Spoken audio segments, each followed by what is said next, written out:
అయితే ఇటు ఇరాన్ అమెరికాల మధ్య ఏదైతే శాంతి ఒప్పందం కుదిరిందో దీనికి వ్యతిరేకంగా ఇజ్రాయెల్ అలాగే ఇరాన్ ప్రజలు కూడా వ్యతిరేకంగా ప్రదర్శనలు చేయడం జరుగుతోంది. దీనికి గల కారణాలు ఏంటి సార్? అంటే మళ్ళీ ఏమన్నా యుద్ధం వచ్చే అవకాశాలు ఏమన్నా ఉన్నాయంటారు? ఎస్ అండి, ఇప్పుడు 60 రోజుల లోపల పూర్తి శాంతి ఒప్పందం జరుగుతుంది. ఇప్పుడు జూన్ 15-14వ తారీఖున ఇటు ఇరాన్, అమెరికా, తర్వాత ఇరాన్ యొక్క మిత్రపక్షాలు, అదేవిధంగా అమెరికా మిత్రపక్షాలు అందరూ కూడా ఈ యొక్క శాంతి ప్రపోజల్స్ కి అందరూ యాక్సెప్ట్ చేయడం జరిగింది. 19వ తారీఖున సంతకాలు మామూలుగా అవుతుంది. 60 రోజుల లోపల పూర్తి అన్ని యొక్క నిర్ధారణ కంప్లీట్ అవుతుంది అనమాట. పూర్తి స్థాయి శాంతి ఒప్పందం యుఎన్ భద్రతా సమితి, ఐక్యరాజ్య సమితి భద్రతా సమితి ద్వారా అది చట్టబద్ధత కల్పించబడుతుంది అనమాట.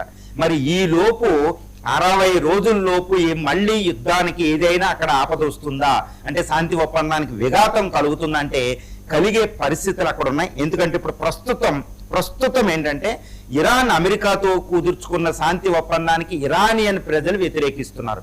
ఇప్పుడు టెహరాను, ఈ మెహసాదు, నార్త్ ఈస్టర్న్ సిటీస్, తర్వాత బందర్ అబ్బాస్, ఈ సిటీల్లో చూస్తే ప్రదర్శన చేస్తున్నారు లక్షలాది మంది ప్రజలు రోడ్ల మీదకి వచ్చి. ఎందుకంటే ఇరాన్ లో ఐఆర్జీసీ దీన్ని ఒప్పుకోవడంలా, ఇస్లామిక్ రిపబ్లికన్ గార్డ్ కార్ప్స్ అంటే అతివాద పార్టీలు, అతివాదులైన ఐఆర్జీసీ శాంతి ఒప్పందానికి ఒప్పుకోవడం లేదు. ఎందుకంటే ఇజ్రాయెల్ నాశనం అవ్వలేదు కాబట్టి ఇజ్రాయెల్ మేము వదలము అన్నట్టు వాళ్ళు మాట్లాడుతున్నారు. అంటే యుద్ధ బేరాలు మోగిస్తున్నారు.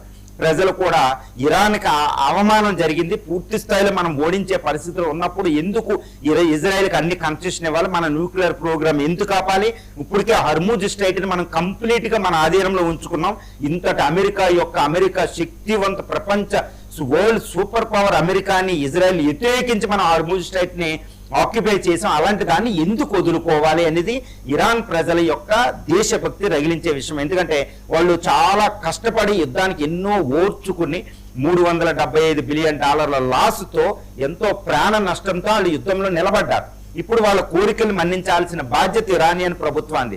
అందుకే ఈ అబ్బాస్ అరాక్సి విదేశాంగ శాఖ మంత్రి బాగేరు, ఇరానియన్ పార్లమెంట్ స్పీకరు, తర్వాత ప్రెసిడెంట్ రిజైన్ చేయాలి, వీళ్ళు మాకు వద్దు, శాంతి ఒప్పందం ఈ రకంగా మాకు వద్దని ఇరాన్ ప్రజలు నినాదిస్తున్నారు.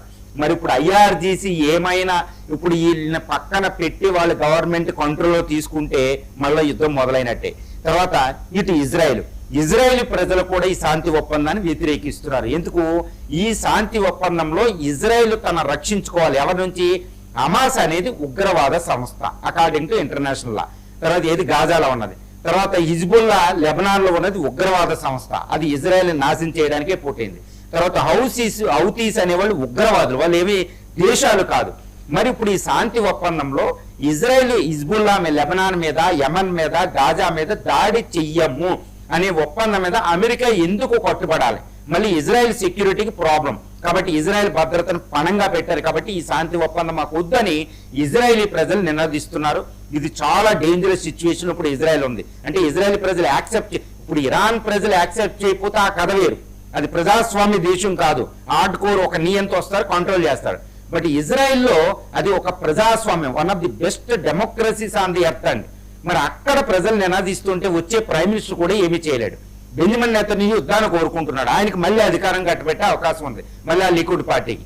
చాలా డేంజర్. కాబట్టి ఇజ్రాయెల్ ప్రజలు ఒప్పుకోకపోతే మాత్రం ఈ శాంతి పట్టాలు ఎక్కడం చాలా కష్టం. అమెరికా అధ్యక్షుడు ఇప్పుడు ఏంటంటే వార్ ట్రాప్ నుంచి బయటికి రావడానికి ఏదైనా చేస్తే అది తాత్కాలికం మాత్రమే అవుతుంది. ఇజ్రాయెల్కి ఏంటంటే ఇజ్రాయెల్ సెక్యూరిటీ చాలా ప్రమాదంలో ఉంది. ఇరాన్ ఒక అణు కార్యక్రమం ఉండదు, కానీ హర్ముజ్ స్ట్రైట్ మీద ఇస్తున్నారు, మళ్ళీ ఇరాన్కి నష్టపరిహారం ఇస్తున్నారు. మరి ఇరాన్ శక్తివంతమైన దేశం అయిపోతుంది. మళ్ళీ 4-5 సంవత్సరాల తర్వాత అణు కార్యక్రమం మొదలు పెడితే అప్పుడు ఎవరు కంట్రోల్ చేస్తారు? కాబట్టి ఇజ్రాయెల్ భయాలకు కూడా కొన్ని కారణాలు ఉన్నాయి, దాన్ని జస్టిఫై చేయొచ్చు.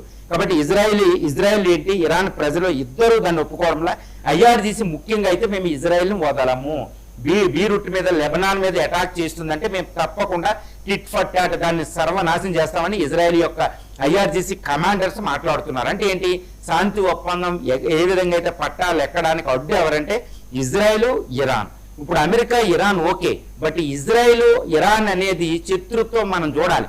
అమెరికా, ఇరాన్ శత్రుత్వం అనేది కేవలం రాజకీయాలకు సంబంధించింది, కానీ ఇరాన్, ఇజ్రాయెల్ శత్రుత్వం అనేది క్రూసేడ్స్ వందలాది సంవత్సరాల నుంచి ఉంది. ఆ శత్రుత్వం ఊరికే పోదు, ఎవరో ఒక నాశనం అవ్వాలి. ఇది క్రూసేడ్స్ సంబంధించిన శత్రుత్వం, జెరూసలేంకి సంబంధించిన శత్రుత్వం, ఇస్లాం వర్సెస్ క్రిస్టియానిటీ. మరి ఈ మతోన్మాదానికి ఈ శాంతి ఒప్పందం అడ్డుగా అంటే ఇంపాసిబుల్ అండి. కాబట్టి నా ఎస్టిమేషన్ ప్రకారం ప్రస్తుతం 107 రోజుల యుద్ధానికి విరామం పడింది.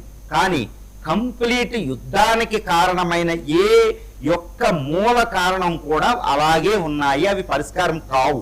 ఎందుకంటే ఈ క్రూసేడ్స్ కి సంబంధించి ఇటు ఇజ్రాయెల్ ఇరాన్ ఎవడో ఒకడే మిగలాలి అనే యాటిట్యూడ్ అనే యొక్క దృక్పథం అక్కడ గల్ఫ్ ప్రాంతాల్లో ఉంది. కాబట్టి ఆ రెండు దేశాలు అలాగే ఉన్నాయి. కాబట్టి ఇప్పుడు ఇరానే ఒక రకంగా ఇజ్రాయెల్ ఓడించినట్టయింది, ఇరానే ఒక రకంగా గల్ఫ్ దేశాలు అమెరికాని ఓడించినాయి.